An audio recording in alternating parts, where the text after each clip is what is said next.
വലുതായി ചിന്തിക്കണം.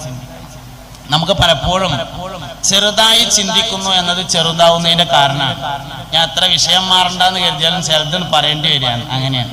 എപ്പോഴും വലുതായി ചിന്തിക്കണം.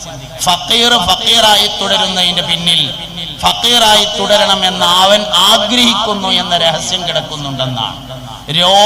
രോഗിയായി തുടരുന്നതിന്റെ പിന്നിൽ രോഗത്തിൽ അഭിമാനം കണ്ടെത്തുന്നു എന്ന രഹസ്യം കിടപ്പുണ്ട്. നിങ്ങൾക്ക് മനസ്സിലായോ എന്ന് എനിക്കറിയില്ല കേട്ടോ.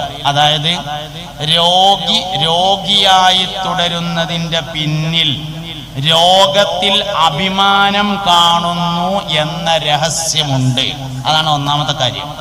ഞാനൊരിക്കൽ കോഴിക്കോട് നിന്ന് പാലക്കാട് അപ്പുറം കൊയിഞ്ഞാമ്പാറ എന്ന് പറഞ്ഞ സ്ഥലത്തേക്ക് ഒരു പരിപാടിക്ക് വേണ്ടി പോവുകയാണ്.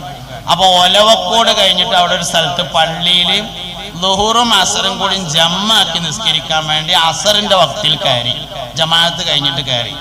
അപ്പൊ എന്റെ കൂടെ കോളേജിൽ പഠിച്ച ഒരാളാണ് പള്ളിക്കത്തെ ഖത്തീബ്. അപ്പൊ എന്നെ കണ്ടേക്കിന് വലിയ സന്തോഷമായി. അങ്ങനെ നിസ്കാരം കഴിഞ്ഞേക്കിന് തൊട്ടടുത്തുള്ള ബേക്കറിയിൽ നിന്ന് ഒരു ചായയും നെയ്യപ്പും കൊടുന്നു.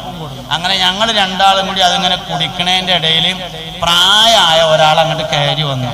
അപ്പൊ പള്ളിക്കത്തെ ഉസ്താദ് പറഞ്ഞു, ഞങ്ങളെ മഹലിന്റെ വൈസ് പ്രസിഡന്റ് എന്നാണോ ജോയിന്റ് സെക്രട്ടറി എന്നാണോ പറഞ്ഞതെന്ന് എനിക്ക് ഓർമ്മയില്ല, മഹലിന്റെ വൈസ് പ്രസിഡന്റ് ആണ് വന്നത്. ഇവിടുത്തെ എല്ലാ ദീനി കാര്യങ്ങൾക്കും നന്നായി സഹായിക്കുന്ന ഒരാളാണ്. അയാൾക്കൊരു ബൈപ്പാസ് കഴിഞ്ഞ ആളാണ്, നിങ്ങൾ ദ്വാരക്കണം എന്ന് പറഞ്ഞപ്പോൾ മൂപ്പര് പറഞ്ഞു, ഒരു ബൈപ്പാസോ 2 ബൈപ്പാസ് കഴിഞ്ഞിട്ടുണ്ട് എന്ന് പറഞ്ഞു. വല്ല ആന ഉണ്ട്.